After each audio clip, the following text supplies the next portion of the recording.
Le ministre provincial des Finances, Achille Mouteteke, était face aux honorables députés lors de la séance plénière de ce vendredi 31 octobre. C'était pour répondre aux préoccupations lui adressées concernant les deux projets d'édit portant procédure relative à la perception des impôts et à la perception des recettes non fiscales dues à la province.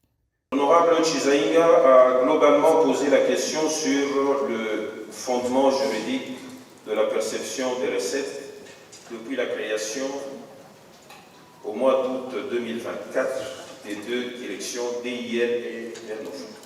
Ces recettes sont perçues conformément aux textes légaux en vigueur, à savoir l'édit numéro 017 du 30 novembre 2020, modifiant et complètement l'édit numéro 008 du 19 juillet 2017, portant nomenclature des impôts, taxes, droits et autres redevances dues à la province du Loire.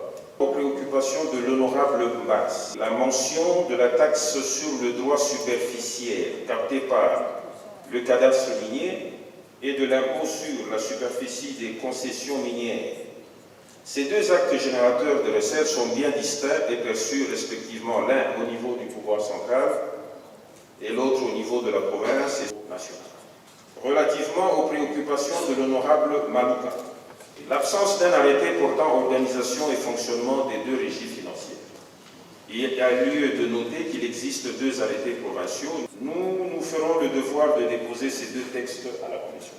Après avoir répondu à toutes les questions des élus provinciaux, les deux projets d'édit ont été jugés recevables. Honorables députés, chers collègues, les deux projets de texte sous examen sont déclarés recevables. Par conséquent, ces deux textes seront versés à la commission ECOFIN.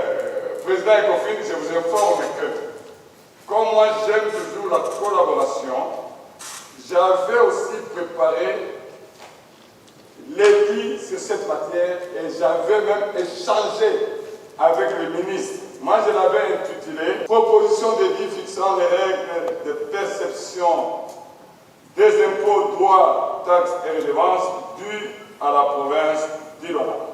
Ainsi, ces deux documents ont été remis au président de la Commission économique et financière, Edmond Baz, pour étude approfondie et toilettage. Une fois adoptés par l'Assemblée plénière et promulgués par le gouvernement provincial, ces deux projets d'édit vont aider à renforcer la mobilisation des recettes locales.